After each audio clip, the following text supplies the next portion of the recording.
வணக்கம் and welcome to cinema matrix. இந்த வீடியோவில் எதை பற்றி பார்க்க போகிறோம் அப்படின்னா, முத்துக்குமரன் ரியா எவிக்ட் ஆகும்போது ஒரு சூப்பரான விஷயம் பண்ணுறாரு. அதை பற்றி நம்ம டீட்டெயிலாக இந்த வீடியோவில் பார்த்துடலாம். அதுக்கு முன்னாடி நம்மளோட சேனல் நீங்கள் சப்ஸ்கிரைப் பண்ணாமல் சப்ஸ்கிரைப் பண்ணி சப்போர்ட் பண்ணுங்கள். ஸோ ரியா எவிக்ட் ஆனது தெரிஞ்சதும் பார்த்தீங்கன்னா, இந்த வாரம் டிஃப்ரெண்ட்டாக பார்த்தீங்கன்னா எலிமினேஷன் ப்ராசஸ் நடந்தது. அதை பற்றி நம்ம டீட்டெயிலாக இதுக்கு முன்னாடி வீடியோ போட்டிருக்கோம். பார்க்காதவங்க பார்த்து தெரிஞ்சுக்கோங்க. ஸோ அந்த எலிமினேஷன் ப்ராசஸில் ரியா எவிக்ட் ஆகிட்டாங்கன்னு சொல்லிட்டு ரெக்கக்னைஸ் பண்ணிட்டாங்க. அதுக்கப்புறம் அழுதுகிட்டே ஒரு விஷயத்தை திரும்ப திரும்ப சொல்கிறாங்க. என்னென்னு பார்த்தீங்கன்னா, ஐ டோன்ட் டிசர்வ் திஸ்ன்றதை சொல்லிக்கிட்டே இருக்காங்க. அவங்களால எலிமினேஷனை அக்செப்ட் பண்ணிக்க முடியல. எஸ், ஸோ தட் அந்த பர்டிகுலர் விஷயத்தை பிக் பாஸ் ஹவுஸில் இருக்க எல்லாருமே நோட் பண்ணுறாங்க. முக்கியமாக முத்துக்குமரன் பார்த்துக்கிட்டே இருக்காரு. ஸோ அதுக்கப்புறம் ஒரு சர்டைன் பீரியட் ஆஃப் டைமுக்கு அப்புறம் எல்லாரும் கன்சோல் பண்ணுறாங்க. கேர்ள்ஸ் டீமில் ஜாக்லின்லாம் வைத்திய மாதிரி பண்ணாத, நீ விடு, யூ டோன்ட் டிசர்வ் திஸ் தான், பட் என்ன பண்ணுறது அப்படின்ற மாதிரி அவங்கள கன்சோல் பண்ணுறாங்க. கன்சோல் பண்ணி வெளியே கூட்டிகிட்டு வரும்போது ஒவ்வொருத்தருக்கா பாய்ஸ் டீமில் இருக்கவங்களுக்கு கை கொடுக்குறாங்க. அப்போ முத்துக்குமரன் கை கொடுக்குறப்ப, உங்களை போல தான் நானும், எனக்கும் உங்களுக்கும் அவ்வளோ டிஃப்ரென்ஸ் கிடையாது, நம்ம வெளியே பெரிய மேடைகளில் அடிக்கடி சந்திப்போம் அப்படின்ற மாதிரி அவங்களுக்கு வாழ்த்து தெரிவிக்கிறாரு. நடக்குமா ப்ரோ அப்படின்ற மாதிரி, கண்டிப்பாக நடக்கும், நீங்கள் பிலீவ் பண்ணுங்கள் அப்படின்ற மாதிரி முத்துக்குமரன் அவங்களுக்கு ஒரு நல்ல விஷயத்தை சொல்லி அனுப்புகிறாங்க.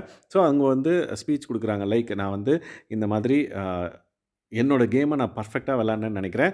ஸோ அதில் உங்களுக்கு ஏதாவது ஹர்ட் ஆயிருந்தது அப்படின்னா சாரி அப்படின்ற மாதிரி கேட்குறாங்க. அண்ட் தென் தேங்க்ஸ் எல்லாருக்குமே சொல்கிறாங்க. அந்த கேப்பில் முத்துக்குமரன் என்ன பண்ணுறாருன்னு பார்த்தீங்கன்னா, குடுகுடுன்னு உள்ளே போய் அவர் இந்த வாரம் ஸ்கூல் டாஸ்கில் வின் பண்ண அந்த கோல்டு மெடலை எடுத்துகிட்டு வராரு. ஸோ ஏன் இதை பண்ணார் அப்படின்னா, அவங்க ரொம்ப டவுன் ஆகி அழுதுகிட்டே இருக்கிறத பார்க்க முடியுது. ஐ டோன்ட் டிசர்வ் திஸ்ன்றதை மல்டிபிள் டைம் சொல்கிறாங்க. ஸோ அவங்க லைக் ஒரு ப்ராப்ளம் கிடையாது, ஒரு நார்மல் காமன் பீப்புள்லேருந்து உள்ள வந்த ஒரு பர்சன். ஸோ அவங்களோட பெயின் என்ன அப்படின்றது முத்துக்குமரனுக்கு கண்டிப்பாக தெரியும். அதனால் அவர் ஃபீல் பண்ணி, ஓகே, நான் வின் பண்ண அந்த டாஸ்கில் வின் பண்ண, ஏன்னா அவங்க டாஸ்க்லேயும் ஒஸ்ட் பர்ஃபார்மர் லாஸ்ட் 3ல அவங்க வந்திருப்பாங்க.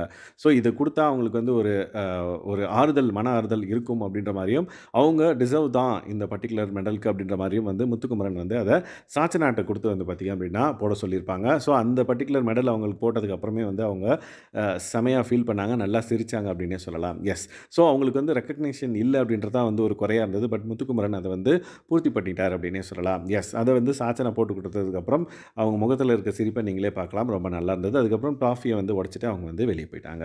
ஸோ இந்த மாதிரி ஒரு விஷயம் நடக்கிறப்ப நம்ம அதில் ஒரு மாறுதல் ஏற்படுத்தணும்னா நம்ம ஒரு ஆக்ஷன் பண்ணணும். அதுதான் முத்துக்குமரன் பண்ணி அவங்கள ஒரு மன ஆறுதல் படுத்தியிருக்காரு அப்படின்னே சொல்லலாம். ஸோ முத்துக்குமரனோட இந்த பர்டிகுலர் கெஸ்டரை நீங்கள் என்ன நினைக்கிறீங்க அப்படின்றத மறக்காம இந்த வீடியோவில் கமெண்ட் பண்ணுங்கள். அந்த இந்த மாதிரியான பிக் பாஸ் அப்டேட்ஸை நீங்கள் தெரிஞ்சுக்கணும் அப்படின்னா நம்மளோட சேனலை சப்ஸ்கிரைப் பண்ணாமல் சப்ஸ்கிரைப் பண்ணி சப்போர்ட் பண்ணுங்கள். தேங்க்ஸ் கைஸ், பாய்.